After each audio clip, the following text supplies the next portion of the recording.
Assalamualaikum guys, jumpa lagi sama aku Vio, presenter Mugaru. Nah, kali ini aku mau ngasih info ke kalian semua bahwa SPMB Mugaru sudah masuk gelombang kedua. Itu artinya kuota calon siswa SMP Muhammadiyah 3 Waru hampir terpenuhi. Bener banget Vio, maka dari itu guys, kalian harus sat-set buat daftar di SMP Muhammadiyah 3 Waru. Nah, di gelombang 2 ini kalian akan mendapatkan yang pertama, diskon sebesar 2 juta rupiah. Yang kedua, kalian akan mendapatkan Al-Quran cantik berlogo Mugaru. Yang ketiga, kalian akan mendapatkan buku yang super duper premium yang berlogo Mugaru. Yang keempat, kalian akan mendapatkan tas cantik yang berlogo Mugaru. Wow. Nih, coba kita masukin bukunya ya Vio. Tasnya ini bagus banget ya Vio ya. Bener banget, ini bisa muat banyak banget buku. Iya, apalagi buat yang sekolah sampai sore gitu ya, bukunya yang tebel-tebel banyak-banyak. Ini tasnya cukup banget Vio. Betul. Apalagi di sininya juga ada tempat untuk minum. Ada dua lagi. Iya, jadi orang yang atau anak yang suka bawa botol minum banyak gitu cocok banget sih Kak. Iya, apalagi botol minumnya biasanya besar-besar ya. Bener. Sekarang kita coba masukin Vio. Nih, kita masukin botol minumnya di sini. Ini longgar banget ya Mas Ian ya. Iya bener banget, masih longgar dan masih banyak space. Iya, karena emang didesainnya khusus, Vio. Bener banget. Sekarang kita coba cangklongin, Vio. Oke. Gimana Vio rasanya, Vio? Wah, ini rasanya sih nyaman banget sih Kak. Iya, tentu apalagi ini padnya itu kayak tebel gitu loh, Vio. Gitu, jadi punggung kita tuh kayak nggak sakit gitu. Iyalah pasti, karena kan ini tasnya Mugaru. Bener banget. Oh iya, Vio. Semua yang dari Mugaru ini emang keren-keren banget nggak sih? Yo ilah, bukan cuma tasnya aja yang keren, jilbabnya keren, bajunya keren, roknya keren, semuanya keren. Oh iya, Vio. Semuanya kan udah keren. Coba kamu lihat sepatuku. Udah keren nggak? Wow, mengkilat banget guys. Ya iyalah, Mugaru kok dilawan. Kak, udah bel tuh, ayo masuk. Ayo. Vio, ngawur aja. Kita belum salam, Vio. Oh iya. Sudah dulu ya guys ya. Akhirnya aku Vio Dan aku Cheryl mengucapkan terima kasih dan sampai jumpa. Wassalamualaikum warahmatullahi wabarakatuh. Aku tunggu kalian di Mugaru ya. Ayo, Vio, ayo.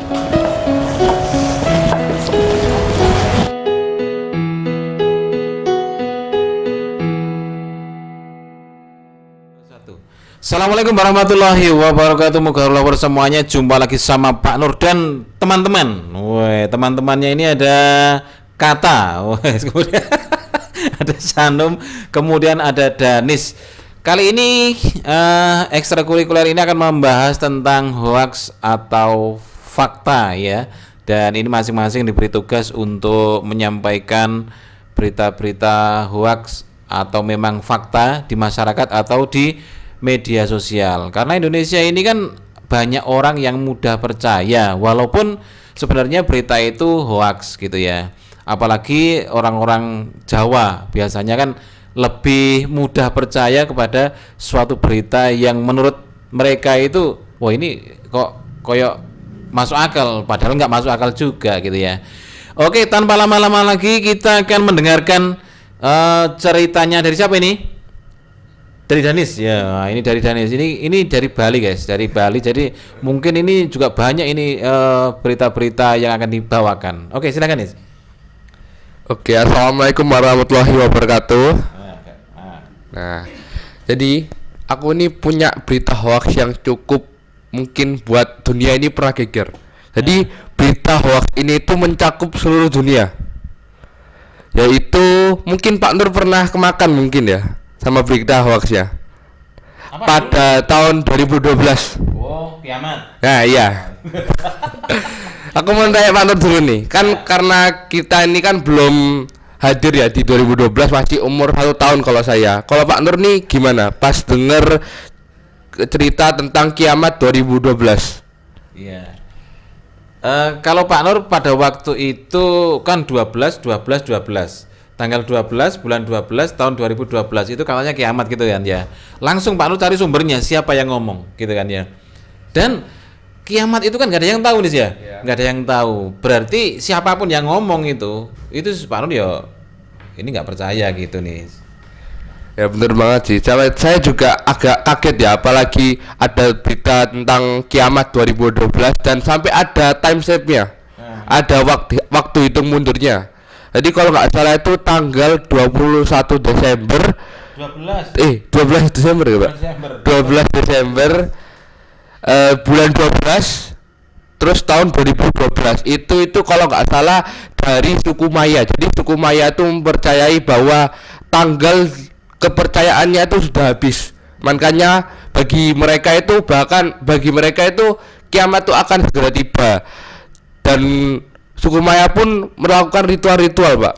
Jadi mulai dari kayak ritual penyambutan hari kiamat. Hari kiamat aja disambut.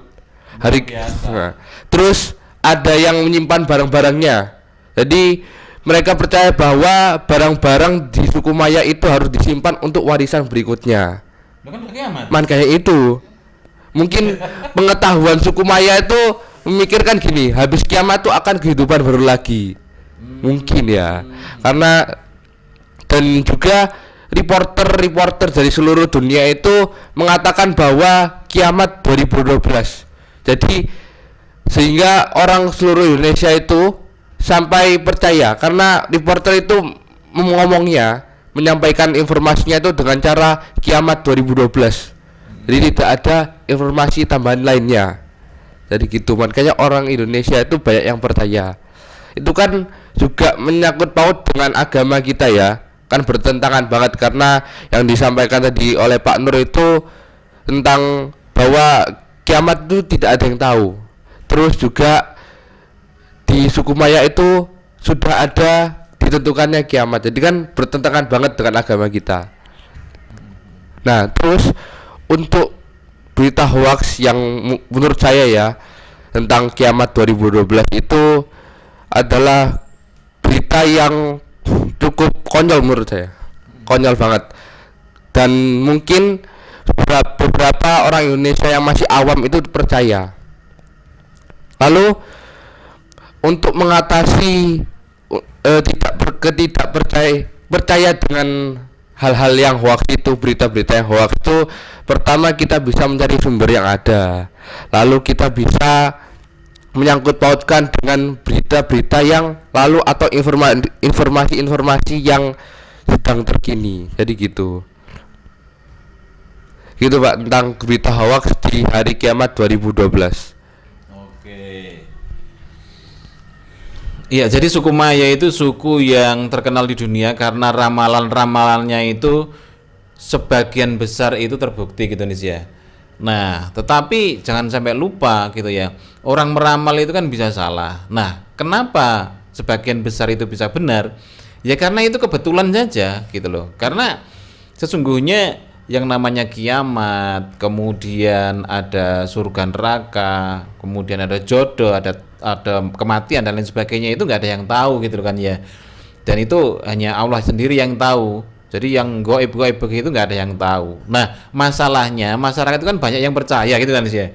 Berarti yang disampaikan Danis tadi itu mencari informasi termasuk belajar tentang agama Islam itu dengan benar gitu ya. Bahwa tidak ada yang bisa mengetahui yang gaib kecuali Allah saja dan nabi-nabi yang dikehendaki, seperti itu. Di tahun 2012 itu memang banyak yang panik. Apalagi ada filmnya Kiamat itu kan. Ada film Kiamat itu yang gedung-gedung tinggi hancur semua itu.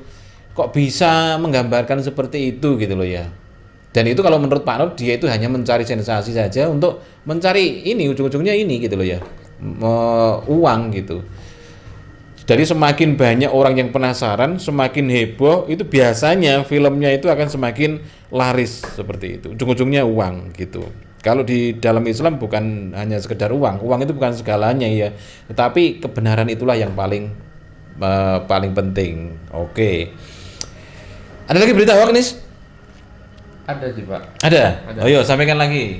Oke, berita hoax yang kedua itu saya pernah dengar tuh ada bumi datar. Itu kan juga kocak banget kan, Pak.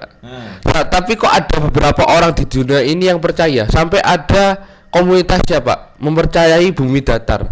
Itu menurutku ya, yang dipikirkan mereka itu apa sih? Padahal kan jelas-jelas bahwa kita ini hidup di bumi yang bulat. Nah, bulat itu kita bisa buktikan dengan cara gravitasi, Pak. Ya karena kita kan di sini kan berdiri di sini. Kalau semisal bumi itu datar, gravitasi itu akan di titik pusatnya, di tengah-tengahnya. Jadi kita akan ketarik ke tengah-tengahnya semua. Jadi nggak kesebar kemana-mana. Maka dari itu bumi itu bulat terus titik gravitasi utamanya itu di tengah-tengah inti bumi.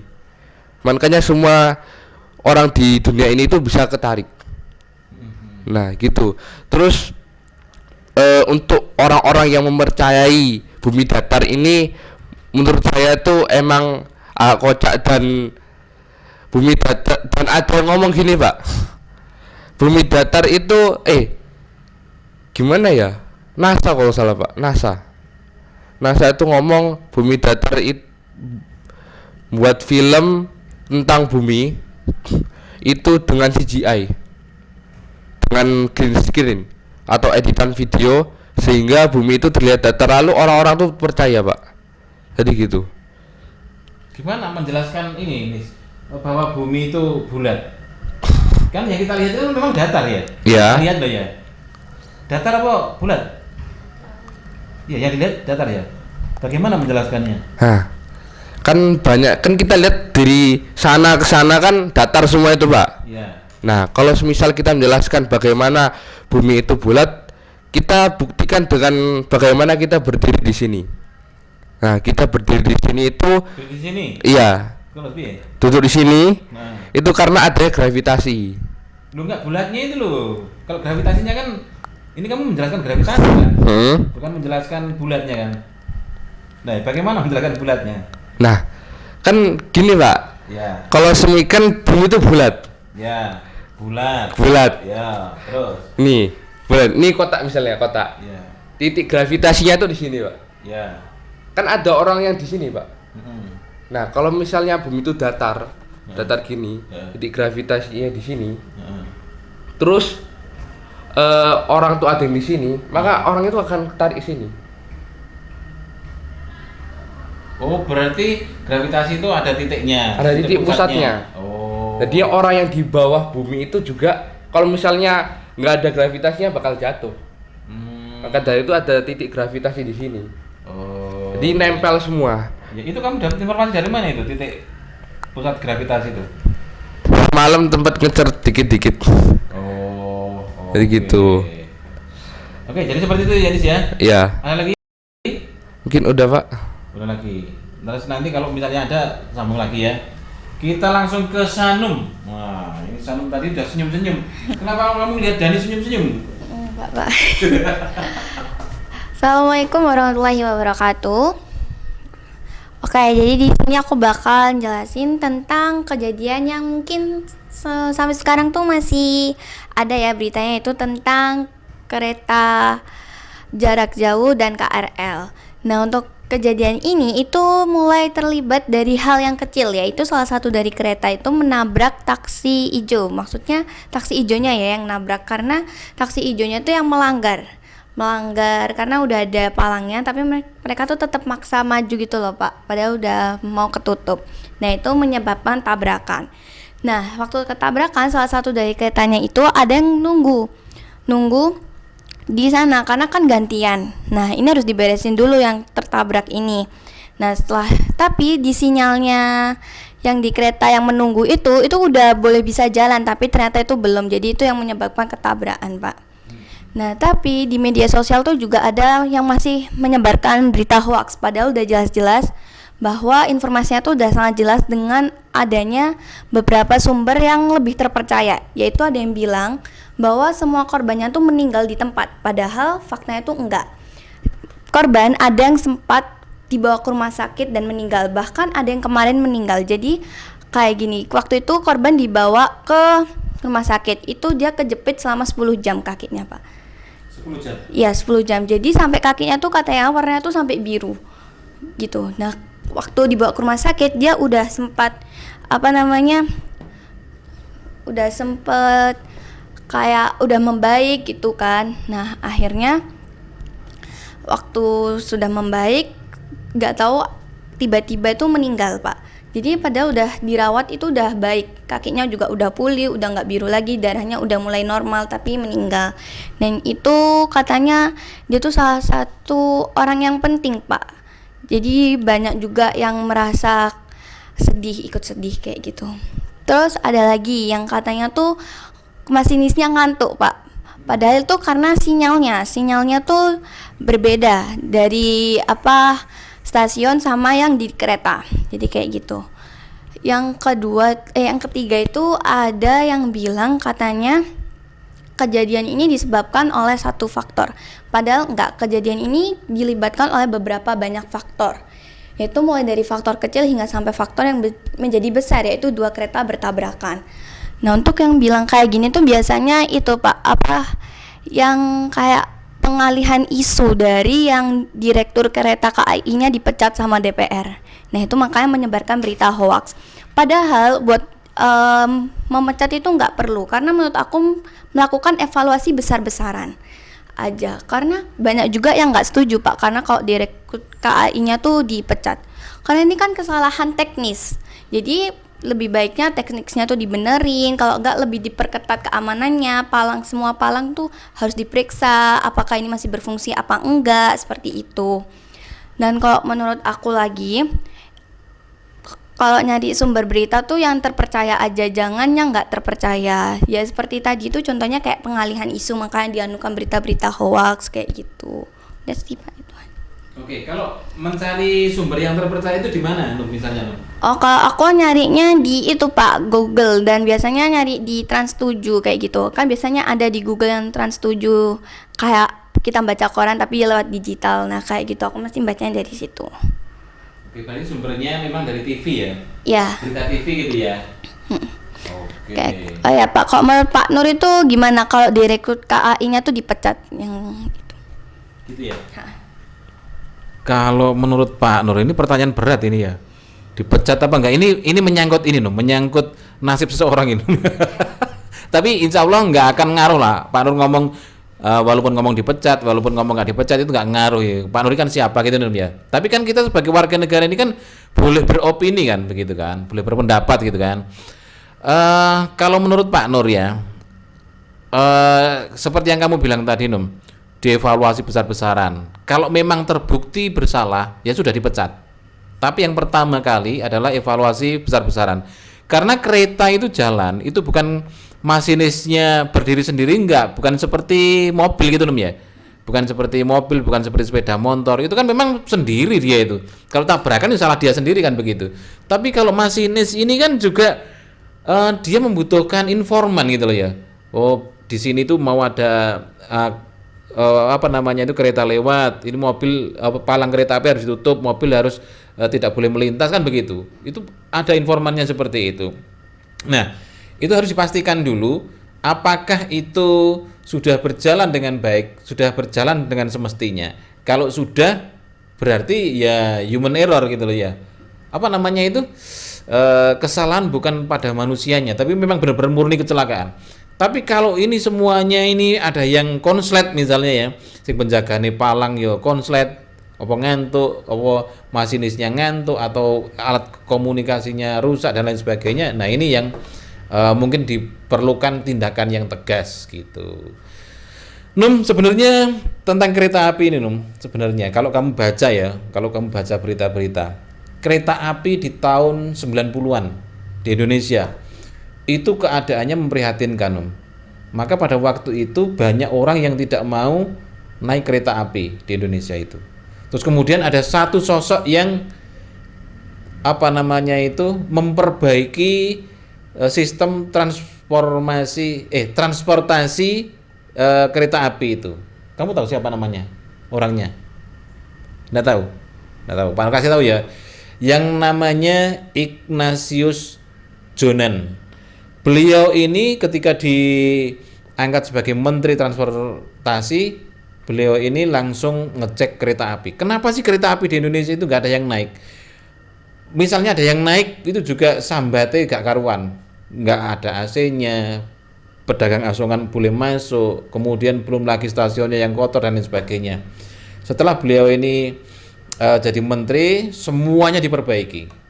Siapapun yang bisa mengikuti kerja saya, lanjut. Kalau enggak, silahkan keluar. Itu. Makanya kereta api yang kita jumpai sekarang ini ber-AC, enak dan lain sebagainya. Itu karena jasanya Pak Ignatius Jonan, gitu ya, Menteri Transportasi pada waktu itu.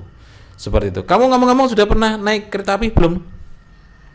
Sudah Pak, sering karena kalau lebaran naiknya kereta api. Dan di situ aku pernah sempet juga ngalamin kereta aku tuh nabrak pengendara motor Pak. Jadi jadi benar-benar kan keretanya kan emang nggak bisa ngerem secara cepet ya Pak. Tapi tuh kayak jalannya tuh jadi kayak nyendat-nyendat dan itu tuh bikin beberapa barang juga ada yang jatuh kayak gitu. Nah waktu kita tanya sama petugasnya katanya nggak ada apa-apa. Padahal dari kaca kita bisa lihat itu banyak banget orang yang berkerumun sama ada orang yang duduk kayak kesakitan kayak gitu.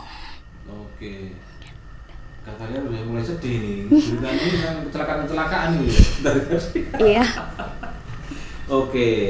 Nah, kalau kamu nih sudah pernah nih? Kalau saya naik kereta sudah pernah, tapi jarang Pak. Karena memang kalau setiap pulang kampung itu nggak pernah naik kereta. Naik apa? Biasanya naik mobil. Dan pulang kampung saya kan deket-deket sini Pak. Kadang tuh ke Triarejo, Lamongan. Biasanya kan naik mobil. Nah, kalau menurut saya kereta yang dibahas sama Pak Nur sama Sanum nih, nah itu kan sumber masalahnya awalnya tuh kan gara-gara taksi Green SM ya Pak.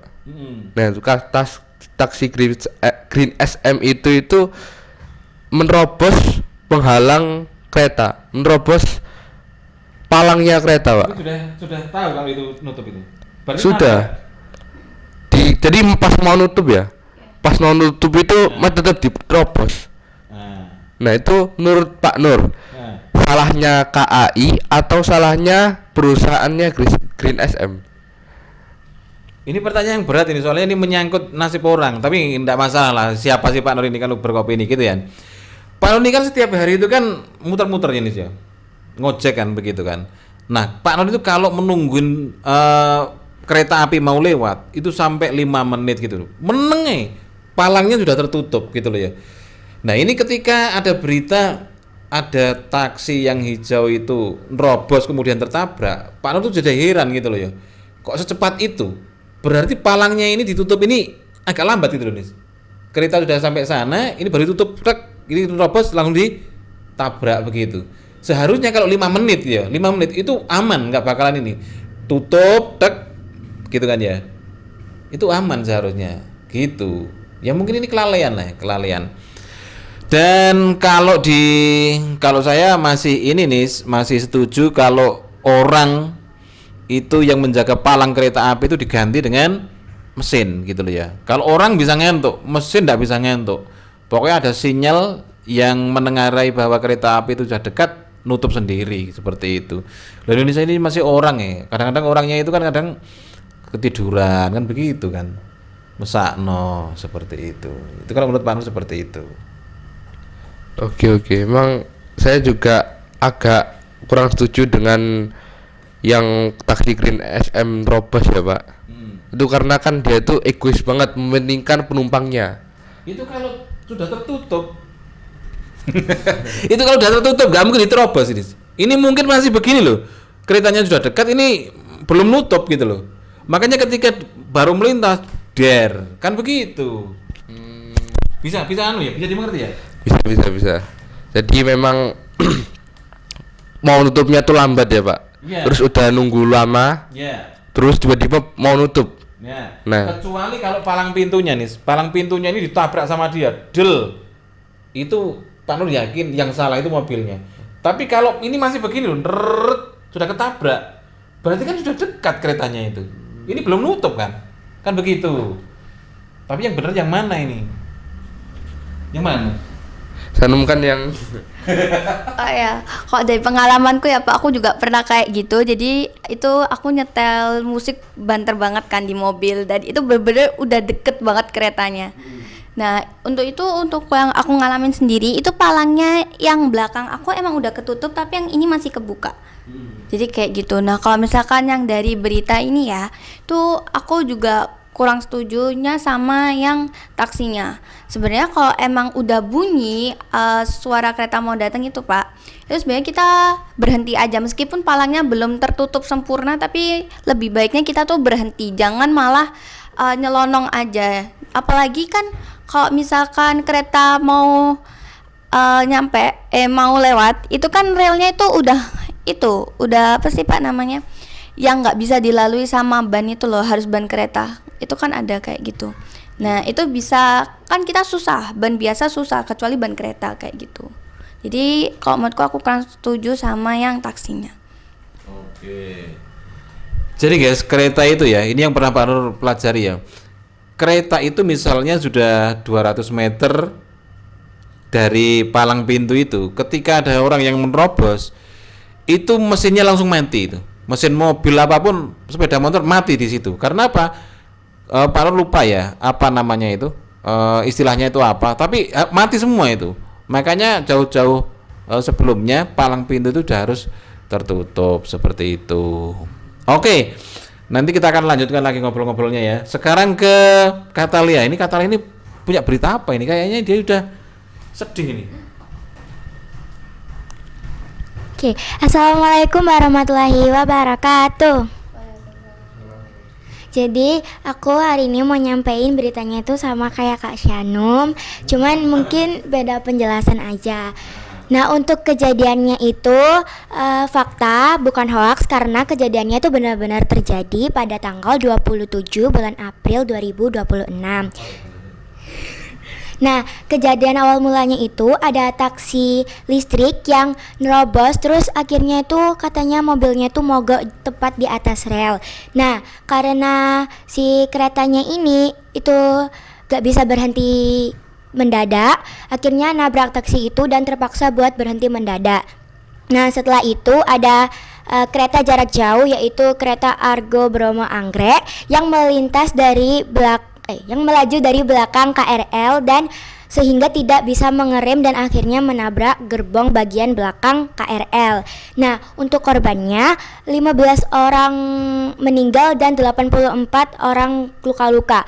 Nah, untuk kondisi gerbong belakangnya KRL itu katanya hancur parah seperti itu. Nah, terus kalau untuk berita hoaxnya saya kurang tahu karena saya kemarin mencari-cari itu cuma dapat berita faktanya aja gitu, Pak. Oke. Supir taksinya kemana? Kalau supir taksinya saya belum tahu karena kemarin saya cari-cari itu saya belum nemu, Pak, gitu. Begitu. Ya. Oh iya. Kalau disampaikan menerobos itu berarti palangnya sudah nutup. Ditabrak itu baru nerobos. Tapi kalau masih terbuka bukan nerobos itu, lewat dan ketabrak. Ya benar ya, begitu ya. Kalau nerobos itu kan ada penghalangnya, dia memaksakan. Kalau nggak ada penghalangnya, belum tertutup, itu berarti bukan nerobos, tapi memang lewat gitu loh, lewat ketabrak seperti itu. Dan biasanya itu ya biasalah, orang itu kan saling menyalahkan. Enaknya itu kan saling menyalahkan gitu ya. Kalau ada apa-apa itu kan enggak mau menyalahkan dirinya sendiri, tapi menyalahkan orang lain seperti itu. Oke, ini kalau menurutmu Katalia, apa yang harus dilakukan oleh PT KAI? Menurut saya yang harus dilakukan oleh PT KAI itu kalau misalnya keretanya udah deket itu palangnya tuh harus segera ditutup karena agar orang-orang yang ingin melewati rel kereta itu agar mereka tahu bahwa itu mau ada kereta. Nah kan biasanya kalau mau ada kereta itu kan ada suaranya, terus biasanya palangnya juga ketutup dengan cepat. Mungkin kejadian kemarin itu palangnya tuh agak lambat tertutupnya, Pak, seperti itu. Iya, palang kereta api di dekat kita ini ya, yang paling dekat itu kan di depannya SMA Hang Tuah 2. Kamu tahu itu bagaimana nutupnya itu? Orang ditarik. Jadi palang gini ya, palangnya kan gini ya, mau nutup itu ditarik sama orang itu. Orang yang benar-benar orang. Dua-duanya ditarik sama orang. Kalau yang lainnya itu kan otomatis ya. Gini. Itu enggak, yang di sana itu adalah orang yang nutup itu orang gitu loh ya. Dan seperti yang disampaikan L pada waktu apel itu, sebenarnya palang pintu itu bukanlah rambu-rambu lalu lintas, tapi adalah alat untuk memperlancar jalannya kereta api itu sebenarnya itu. Bukan rambu-rambu lalu lintas gitu loh ya. Dan ini Pak Nur yang kurang setuju gitu loh ya. Kurang setuju. Karena apa? Karena yang namanya kereta itu nggak bisa ngerem dadak dan pasti akan timbul korban kalau seandainya ada yang lewat di depannya. Seperti itu. Jangankan itu. Pak Nur pernah loh itu ngelihat di depannya korem itu. Orang itu keplindes kereta api tugel segini. Padahal lu tahu dari perut sini ke bawah itu masih ada loh. Ini yang bagian atasnya ini sudah hancur gitu loh. Sudah hancur. Dan gimana ya, Rek ya? Solusinya gimana nih? Kalau di palang kereta api kan jelas ada palangnya. Ini ada loh. Bahkan Pak Nur kemarin itu pas narik ojol itu ya. Ada rumah itu yang depannya ini loh. Depannya itu rel kereta api. Ini nggak ada penghalangnya belas gitu. Soalnya di pinggir kereta api seret. Masya Allah, lagi nih dua anak cilik itu kepiye gitu. Nah hilang ngono kan jelas kan gitu. Dibawa kereta api kan gitu. Kalau menurut tuh gimana nih solusinya nih? Nah, saya tuh pernah dengar soal peraturan Pak. Dilarang membuat pemukiman di dekat rel kereta api. Nah, kalau nggak salah ada aturannya, saya pernah baca. Jadi mungkin salah oleh warga-warganya. Warga itu memanfaatkan pemukiman yang kosong seperti dekat rel kereta api tanpa mempertimbangkan apapun. Nah, makanya itu kan rawan jadi kecelakaan, Pak. Nah, terus untuk palang yang di depan hang tua itu, Pak. Nah, itu menurut saya emang kurang setuju banget. Dan menurut saya mending ditutup aja, Pak. Tutup total. Karena kan emang sudah ada jalur utama yang di depan Delta Sari itu. Dan juga ada yang muter itu. Iya, muter flyover sana. Nah, menurut kamu tahu nggak itu kalau ditarik itu? Tahu, Pak. Pernah lihat. Pernah lihat pagi-pagi. Pagi-pagi itu ada mobil ngantri. Iya. Nah, terus kan misalnya nih ada orang iseng buka karena kepepet banget. Itu kan juga bisa toh. Terus gak lihat bahwa kalau ada kereta, itu kan rawan bisa terjadi kecelakaan. Lalu menurut saya sebenarnya untuk yang kecelakaan yang KI dengan taksi Green SM ini cukup banyak yang perlu dibahas. Mulai dari pertama kan kecelakaannya kan gara-gara taksinya. Terus penghalang rel kereta yang palang rel kereta. Lalu yang kedua, setelah kecelakaan miskomunikasi antara rel kereta dengan kereta lainnya sehingga terjadi adu banteng. Itu kan Adu banteng gimana maksudnya? adu banteng tuh kereta dengan kereta saling nabrak. Kepala sama kepala. Kepala terus jadinya kereta kargo kan lebih kuat toh, Pak. Yeah. Lebih tahan terbuat dari baja.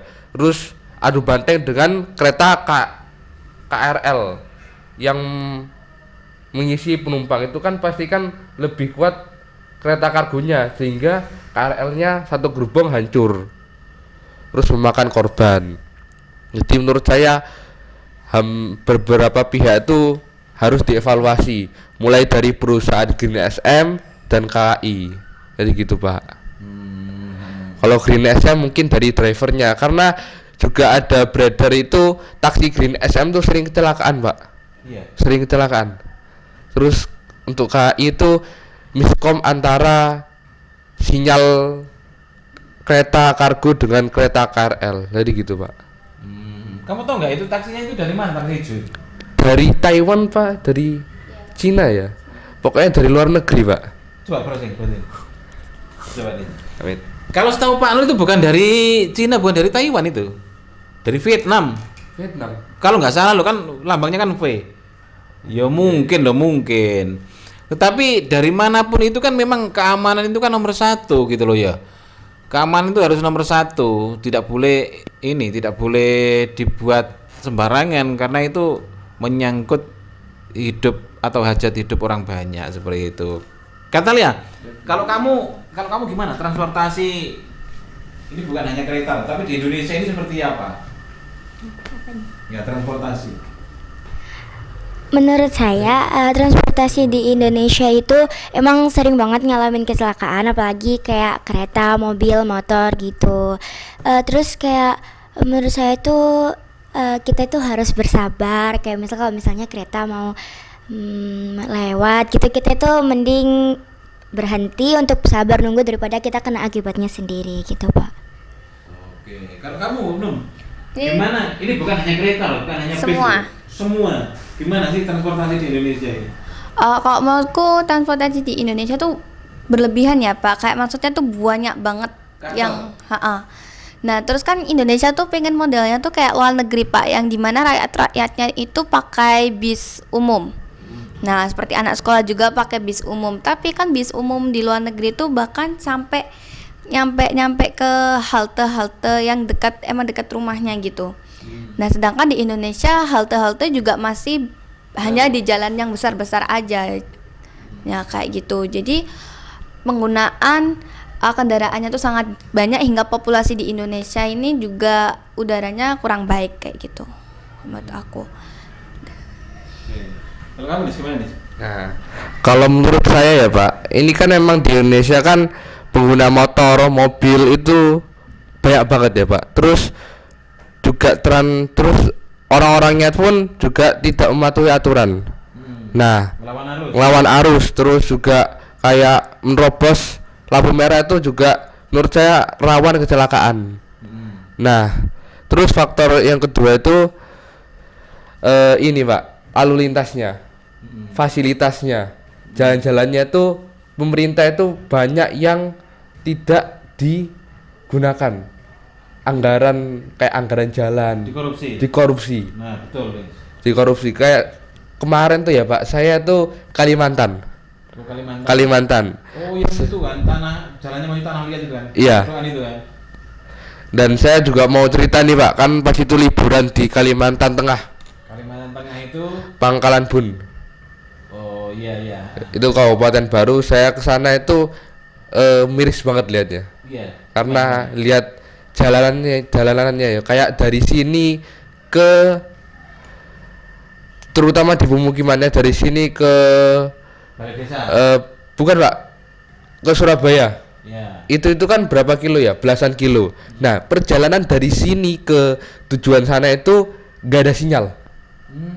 Jadi kanan kiri hutan gak ada sinyal, terus ada jembatan yang terbuat dari kayu.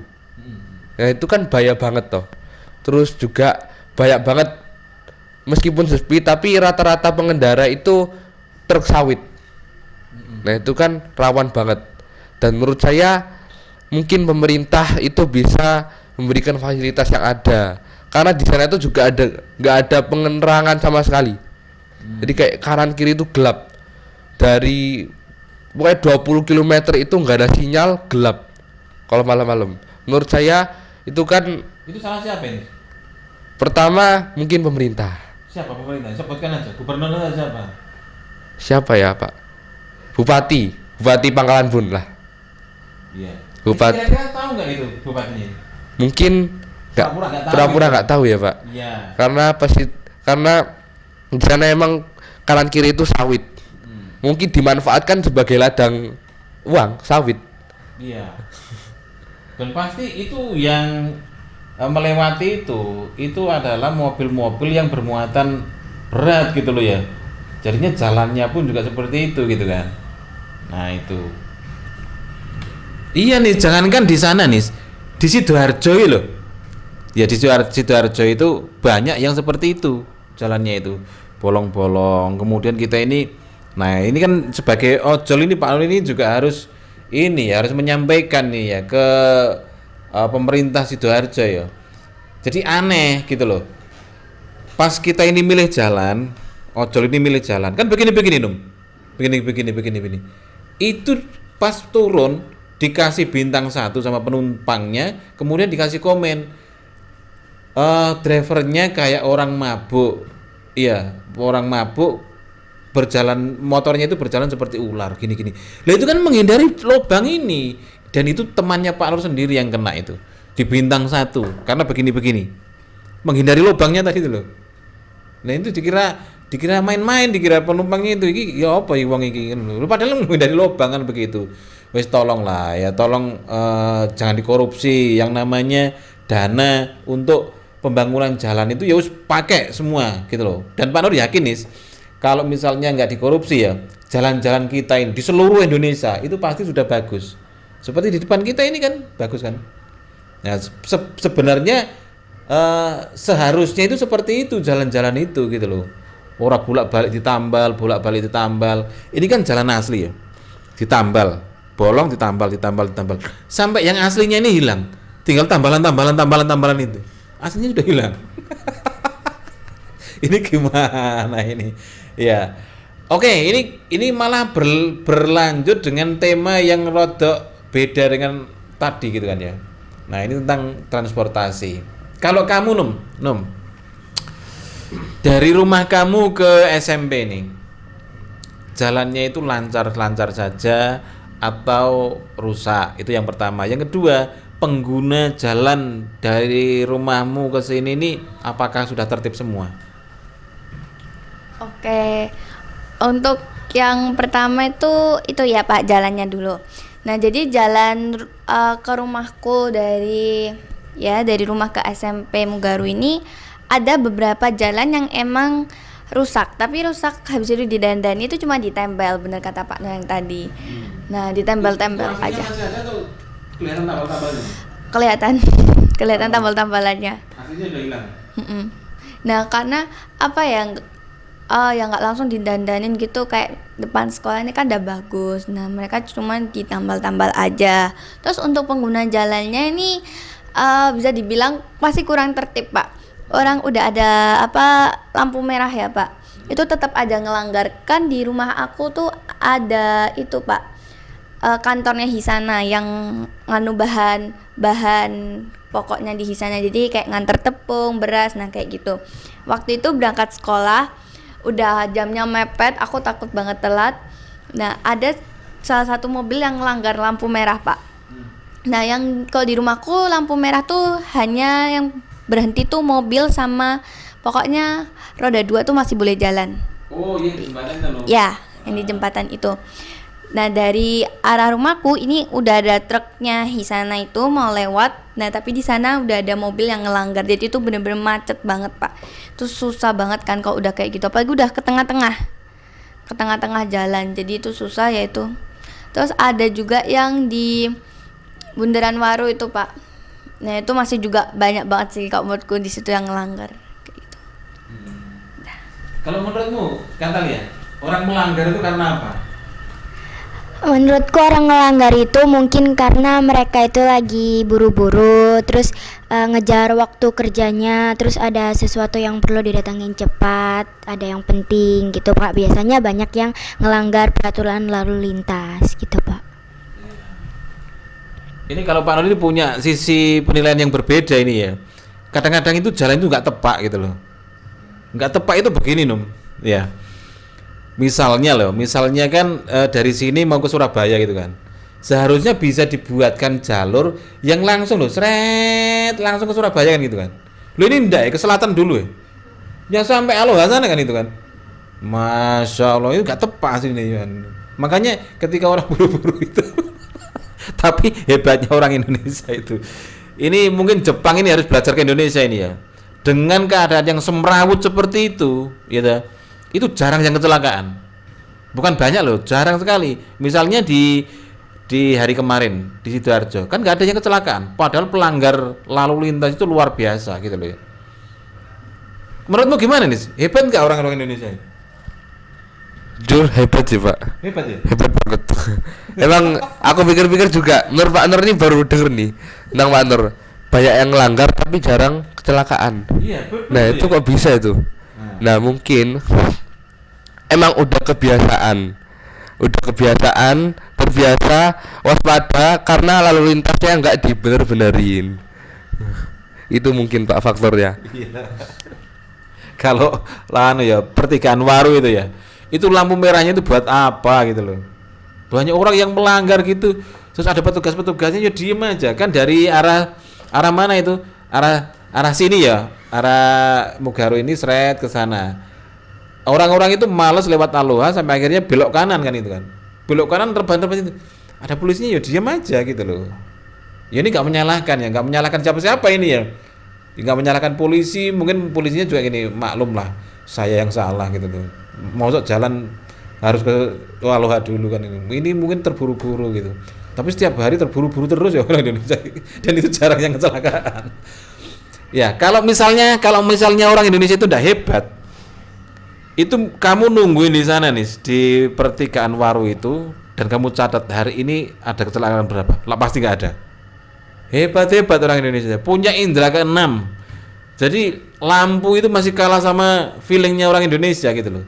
Yang namanya lampu merah itu nerobos banyak itu loh. Apalagi yang di Pasar Turi itu. Ada berapa jalur itu ya? Nggak ada yang tabrakan.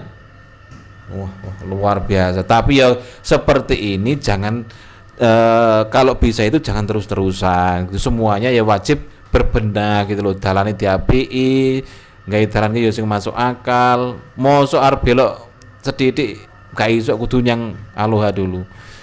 Yang paling jauh itu kalau sudah di Surabaya Plaza.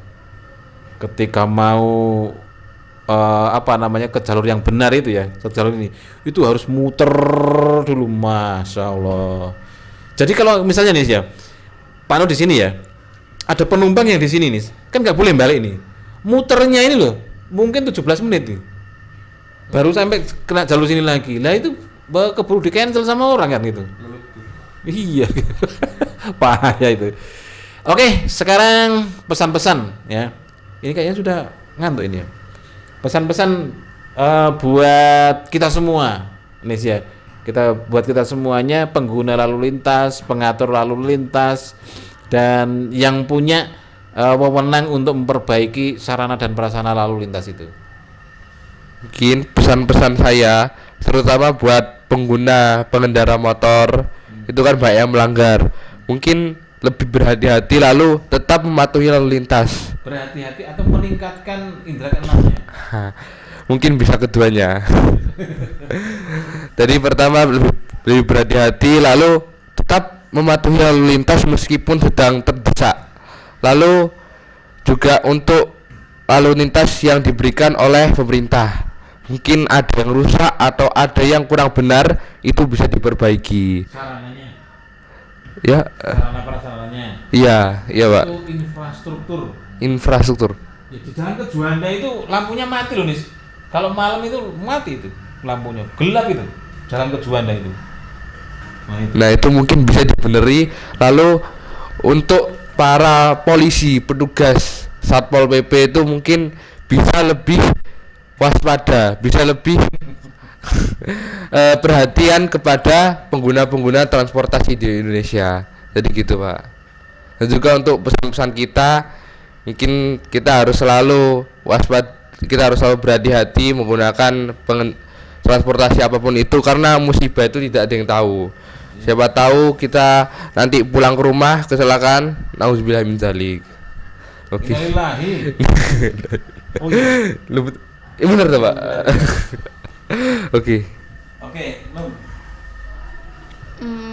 Pesan-pesannya ya Pak, ya hampir sama sih kayak Danis. Semua pengendara juga harusnya lebih waspada, dan itu kamera di lampu merah tuh semuanya harus udah ada. Karena ya Pak, ayah aku ya Pak, itu tuh masih kuning tapi ayahku emang buru-buru banget. Nah di Trabas itu sampai 3 kali kena surat peringatan dari itu pihak yang berwajib. Langsung kemana ini suratnya? Karena itu nggak dikirim langsung. Dikirim? Iya. Oh. Nah itu abiku kan waktu itu kan masih pakai mobilnya kantor. Nah itu dikirim ke kantor suratnya. Dan itu sampai 3 kali kejadian. Didenda ya? Didenda. Nah kayak gitu. Terus ya harusnya semua ada ya Pak, biar pada nggak ngelanggar gitu lagi. Nah terus habis itu sama ya itu kayak sering-sering lah kayak polisi-polisi itu membantu, jangan hanya diam aja. Karena kemarin aku lihat di TikTok itu ya Pak, itu jalannya tuh lagi macet tapi polisinya tuh cuma naik di atas trotoar sama gini-gini aja. Terus akhirnya ada orang yang jalan ngebenerin jalannya itu. Nah kayak gitu. Terus atau mungkin kurang gajinya? Ya mungkin bisa jadi. Terus itu Pak, apa namanya, untuk camat-camat itu kalau misalkan emang daerahnya itu kekurangan dari segi keamanan lalu lintas, itu bisa konsultasi kayak gitu, biar juga masyarakatnya tuh aman, tentram kayak Seperti gitu. itu loh, Non. Seperti Gubernur Jawa Barat. Pernah Oh. nggak viral? Yang KDM. Ya pernah ya ya? pernah. Seharusnya seperti itu pejabat-pejabat itu. Ya, Ya benar ya? ya benar. Terus kalau saya sekarang ngikutin itu Pak, apa Gubernur Maluku Iya. yang perempuan. Seperti siapa itu? Seperti KDM bukan? Iya, Ibu. Itu juga kok menurutku tuh perempuan tapi tegas dan bijak kok menurut aku. Oh, yang kemarin itu loh, apa namanya itu ada perempuan. Iya, perempuan, Pak. Ada yang menagih uang apa namanya itu? Oh, posisi tinggal. Dia menagih uang di jalan itu. Yang itu bukan? Yang nagihnya di jalan. Heeh. Aku tahu aja yang di sekolah, Pak. Oh. Oh iya, mungkin itu yang ya samalah maksudnya itu sama orangnya. Nah, udah kayak gitu aja. Oke. Natalia, gimana menurutmu? Untuk pesan-pesannya itu untuk pemerintah, kalau misalnya di daerahnya itu kayak lalu lintasnya itu jalannya kurang bagus, itu minta tolong buat diperbaiki agar kita yang menggunakan lalu lintas itu bisa menggunakan dengan baik, terus mengurangi kecelakaan. Terus kalau untuk pesan-pesan untuk pengguna jalan, kita harus juga hati-hati agar kita tidak bisa kecelakaan dan tidak bisa merugikan diri kita sendiri. Terus lebih bersabar lagi walaupun sedang terburu-buru. Seperti itu, Pak. Oke. Pertanyaan terakhir nih. Bisa nggak menurutmu nih, kalau semua jalan di Indonesia itu di beton? Mampu nggak Semua ya? jalan Indonesia di beton. Kalau itu baik Indonesia, pasti baik ya untuk pengguna seluruh jalan di Indonesia. Menurutku mampu, Pak. Mampu Indonesia. Kalau semisal Tidak uangnya nggak dikorupsi. Karena kan sekarang apalagi yang pas itu viral di Lampung ya, Pak. Iya. Itu kan katanya jalannya tuh jalan arteri utama aja masih berupa batu-batuan. Nah, itu kan kelihatan banget toh korupsinya. Ya kalau mau korupsi pasti yang pinter-pinter lah. Jangan jalan arteri utama itu nggak dibenerin. Nah. Ya, jangan korupsi. Nah, iya. Jangan korupsi. Ya karena kan saking banyaknya korupsi di Indonesia ini sehingga korupsi itu jadi hal yang biasa, Pak. Jadi hal yang biasa, terus juga terbukti dan warga-warga pun, masyarakat pun sudah terbiasa seperti jalan-jalanan yang rusak, fasilitas yang kurang membaik. Kayak kalau di Sidoarjo itu mungkin sudah bagus ya, Pak, terutama di kota-kotanya seperti di alun-alunnya itu ternyata sudah dibangun meskipun cukup lama. Ya, cukup lama. Lalu untuk di Manfaatnya itu. Iya bener, Pak. Buat apa ya, gerak? Baru katanya baru beberapa minggu langsung ada yang rusak. Iya. Langsung ada yang rusak, mungkin itu gara-gara sumber daya manusianya yang kurang bagus. Lalu untuk Surabaya, Pak. Kalau Surabaya menurut saya udah bagus banget karena emang itu seperti ibu kotanya Jawa Timur, itu kan kota terbesar kedua di Indonesia. Jadi gitu, Pak. Oke, jadi seperti itu ya. Kita ini ngobrol sambil apa ya, memberi usulan kepada pemerintah, terutama yang di jalur-jalur yang memang itu seharusnya dibuat lebih bagus daripada jalur-jalur yang lain. Misalnya di jalan Bandara Haji Juanda, itu Bandara Juanda, itu kan bandara internasional. Itu kalau malam gelap sekali itu ya, gelap sekali. Bahkan kalau misalnya jalannya pas hujan, wah itu sangat luar biasa. Seperti berjalan di kuburan, nggak ada lampu, nggak ada apa, dan itu bisa membahayakan keselamatan masyarakat seperti itu. Oke, sampai di sini dulu sih ya obrolan kita, karena ini peserta ekskulnya ini luar biasa ini ya, sampai nggak muat itu kan di luar itu kan banyak nunggu ya, banyak ngantri itu ya, dan ini ya, banyak sekali itu yang ngantri itu main basket sambil nunggu.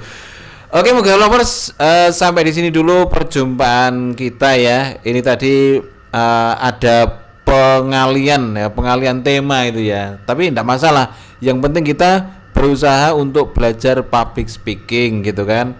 Entah salah entah benar itu urusan belakang. Yang penting itu berani dan apa namanya itu bisa untuk ngomong terlebih dahulu. Oke, akhirnya saya Pak Nur Dan saya Danis. Aku Shanum. Dan saya Kata Lea mengucapkan terima kasih dan sampai jumpa. Wassalamualaikum warahmatullahi wabarakatuh.